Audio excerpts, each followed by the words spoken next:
Hier, j'ai parlé en fait de la dépression dans la chaîne YouTube. Aujourd'hui, je vais parler encore de la dépression, deuxième partie.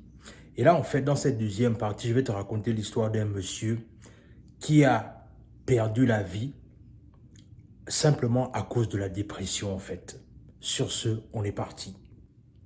Salut, moi c'est Warren et bienvenue dans notre chaîne Guerrier mental, Warren et Asiana. Ici, on parle de développement personnel, on parle d'entrepreneuriat. Ce sont des thématiques qui te parlent de choses à faire. La première, tu t'abonnes à la chaîne et tu partages la vidéo autour de toi. La deuxième, tu nous suis à travers nos réseaux sociaux, notamment Facebook et Instagram. Alors, aujourd'hui, on va parler de Stephen Boss, a.k.a. Twitch. Alors, pourquoi est-ce que je te parle de cette histoire? Simplement par rapport au fait que je pense que c'est une histoire qui va peut-être t'inspirer et te faire réfléchir quelque part. Alors, qui était Stephen Boss? Stephen Boss, autant pour moi, a.k.a. Switch. Switch, en fait, c'était un DJ américain, noir américain, qui officiait dans une émission assez populaire que je mets l'image là.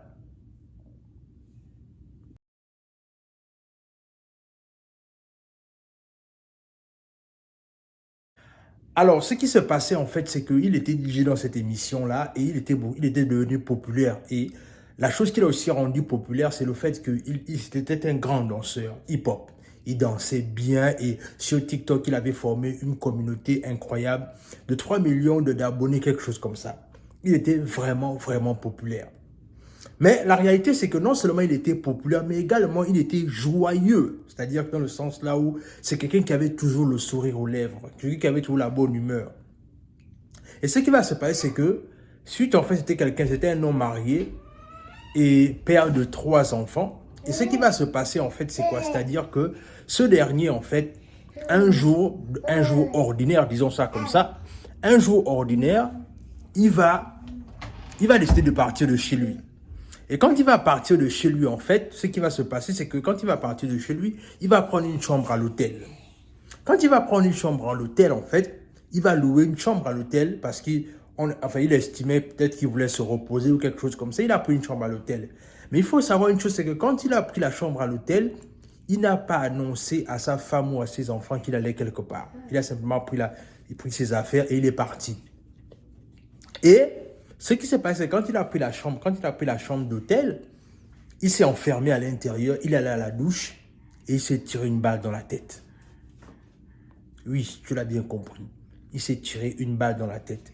Et la réalité, c'est que les gens qui dirigent l'hôtel n'ont pas entendu la détonation simplement parce que c'était en pleine journée en fait. Et du coup, il y a beaucoup de bruit souvent dehors. Donc du coup, c'était pas évident de déceler que ce bruit-là en fait revenait de la chambre en fait. Et c'est le lendemain, par rapport au fait que sa femme commençait à s'inquiéter du fait qu'elle ne le voyait pas arriver, elle a commencé à s'inquiéter. Et c'est dans ce sens-là en fait qu'elle a été d'appeler la police. Et quand la police a commencé à faire les recherches, c'est là où le lendemain, on a découvert son corps.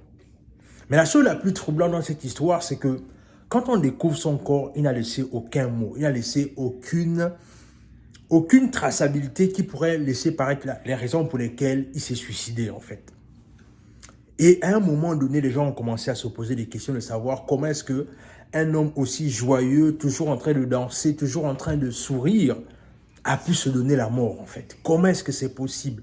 Comment est-ce qu'un homme qui avait tout pour lui, disons ça comme ça, a pu se donner la mort? Et c'est là où les gens ont commencé à se poser certaines questions. Et en se posant certaines de ces questions-là, les gens vont déceler que, en fait, en principe, la réalité, c'est que c'est quelqu'un qui était dépressif. Oui, tu l'as bien compris. C'est quelqu'un qui était dépressif. Et la réalité, c'est que la dépression, en fait, c'est une chose qui vraiment tue à petit feu, en fait. C'est-à-dire, quand on regarde sa vie, on aurait pu se dire que, mais comment est-ce qu'il peut se donner la mort? Il a une femme, il a des enfants, il est heureux, il a, je sais pas moi, financièrement, ça va dans sa vie, mais qu'est-ce qui va faire en sorte qu'un homme comme ça se donne la mort, en fait? Et la réalité, c'est que la santé mentale, c'est quelque chose, en fait, qui ne regarde pas ton état, en fait, du moins, ton état social, en fait. Parce que voilà quelqu'un qui avait des problèmes mentaux, c'est-à-dire dans le sens là où il avait la dépression, mais qui n'arrivait pas à parler de ses émotions en fait. Il n'arrivait pas à parler de comment est-ce qu'il se sentait. Et la réalité c'est que, pourquoi est-ce que je te parle de cette histoire? Pourquoi est-ce que je prends le temps de te parler de cette histoire? Parce que c'est une histoire qui m'a personnellement touché en fait. Qui m'a personnellement touché parce que ça rappelle encore une situation qui est là et qui demeure. C'est le fait que la société nous a tellement conditionnés sur le fait que l'homme doit être fort. L'homme ne doit pas montrer ses émotions. L'homme ne doit pas, en fait, être celui-là qui se plaint. Et comme l'homme ne doit pas se plaindre, c'est la raison pour laquelle on enregistre, en fait, des gens comme les Switch. On enregistre, en fait, des gens comme Switch parce que la réalité, c'est que la société veut qu'il soit fort. La société veut qu'il n'abandonne pas. Alors que il est tellement important quand un homme parle de ses émotions. Pourquoi est-ce qu'on vit dans une société là où les hommes ne doivent pas parler de leurs émotions?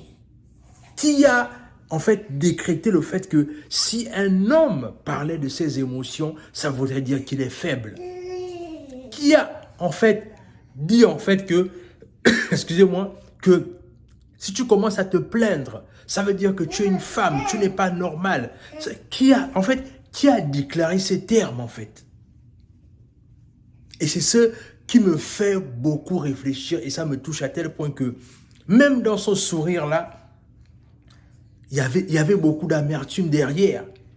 Et la réalité c'est que souvent, il est important d'apprendre à visiter les gens. Il est parfois important d'apprendre à prendre des moments avec les gens de votre famille, les gens qui sont autour de vous, leur demander salut, comment tu vas? Juste prendre du temps avec eux en fait. Parce que c'est important. Ça permet quelque part de recoller les morceaux, mais en même temps aussi ça permet de solidifier les liens. Parce que je suis sûr que si quelqu'un comme ça avait la possibilité de parler autour de lui, peut-être qu'aujourd'hui il sera encore parmi nous en fait. Mais peut-être qu'à un moment donné, je ne sais pas s'il n'a pas voulu le faire ou bien il estimait qu'il devait être incompris, je ne sais pas. Mais dans tous les cas, cette histoire ne m'a vraiment pas laissé indifférent. Et c'est la raison pour laquelle je vous dis que, les amis, prenez au sérieux la dépression, les amis. Prenez cela au sérieux. Moi, je ne sais pas si c'est ça la dépression, mais moi, j'ai vécu une situation là où, intérieurement, ça m'est arrivé une fois, en fait. Là où j'étais dans une situation là où je me sentais, comme vous pouvez entendre au background, il y a mon assistante qui est en train de faire son petit show. Donc, le truc, c'est que je me suis senti à un moment donné comme si, en fait, je n'avais pas de la valeur, en fait. C'est-à-dire, j'étais là dans ma tête, j'étais en train de me dire que, mais pourquoi est-ce que je me sens comme ça? Pourquoi est-ce que j'ai l'impression que je n'ai pas de la valeur, au-delà du fait que je fais beaucoup de choses, je passe beaucoup de temps avec ma famille, j'essaye d'être présent, j'essaie d'être un bon père, mais pourquoi est-ce que j'ai l'impression que je me sens vide ou absent, en fait? Et là, je ne sais pas si c'est ça la dépression, mais dans tous les cas, j'ai commencé à me parler à moi-même, hein, parce qu'à un moment donné, c'est ça aussi qu'il faut faire. Il faut faire ce qu'on appelle une autosuggestion également. J'ai commencé à me dire que non, attention, ne rentre pas dans ce qui ne rentre pas dans ce que ton subconscient veut te faire prendre conscience. Non, tu as de la valeur, tu es utile dans la société, tu es utile dans ta famille. Et pourquoi est-ce que j'ai décidé de parler de ça? C'est parce que je réalise que nous tous, autant que nous sommes, on peut être victime de ça. Il ne faut pas penser que quand quelque chose arrive à ton voisin, c'est juste parce que c'est à ton voisin que ça peut arriver. Non, non, non. Ça peut aussi t'arriver à toi-même. Et si ça t'arrive, apprends à parler de ça autour de toi. C'est important. Ne rentre pas dans un silence qui va faire en sorte que parce que tu n'as pas envie de parler de ça, tu vas commencer à te faire du mal à toi-même. Ne rentre pas dans ça, mon ami. Apprends à parler de tes émotions. Apprends à te féliciter toi-même. Apprends à te parler. Parce que là aussi, souvent, c'est aussi ça aussi qui nous bloque. C'est que on pense que quand tu parles seul, c'est que tu as des problèmes mentaux. Non, c'est pas ça. C'est-à-dire que apprendre à se parler à toi-même aussi, c'est une forme de méditation intérieure. Moi, je prends souvent l'habitude de me parler à moi-même. Est-ce que ça veut dire que je suis fou? Non, moi je ne suis pas fou. Ou bien peu importe, ça va dépendre de qui que je sois. Mais je me parle à moi-même parce que en moi-même d'abord, j'ai une relation d'abord personnelle avec moi-même. Est-ce que tu vois un peu l'affaire? La réalité, c'est qu'il faut d'abord chercher à avoir une relation personnelle avec toi-même. Et à un moment donné, quand tu as une relation personnelle avec toi-même, tu te parles à toi-même. Moi, il m'est arrivé des moments là où j'ai des conversations avec moi-même. Parce que je suis en train de me parler, je suis en train de me dire ce que je veux accomplir dans ma vie, en fait. Donc, la réalité, c'est ça, en fait. C'est-à-dire que il ne faut pas qu'on néglige ce genre de sujet-là. C'est des sujets importants et c'est des sujets qui méritent à ce qu'on en parle davantage. Donc, dis-moi ce que tu en penses en commentaire. Est-ce que toi aussi, tu as déjà vécu la dépression d'une façon, comme je disais, moi je ne sais pas si c'est la dépression que je traverse ce jour-là, mais dans tous les cas, je me suis senti à un moment donné mal.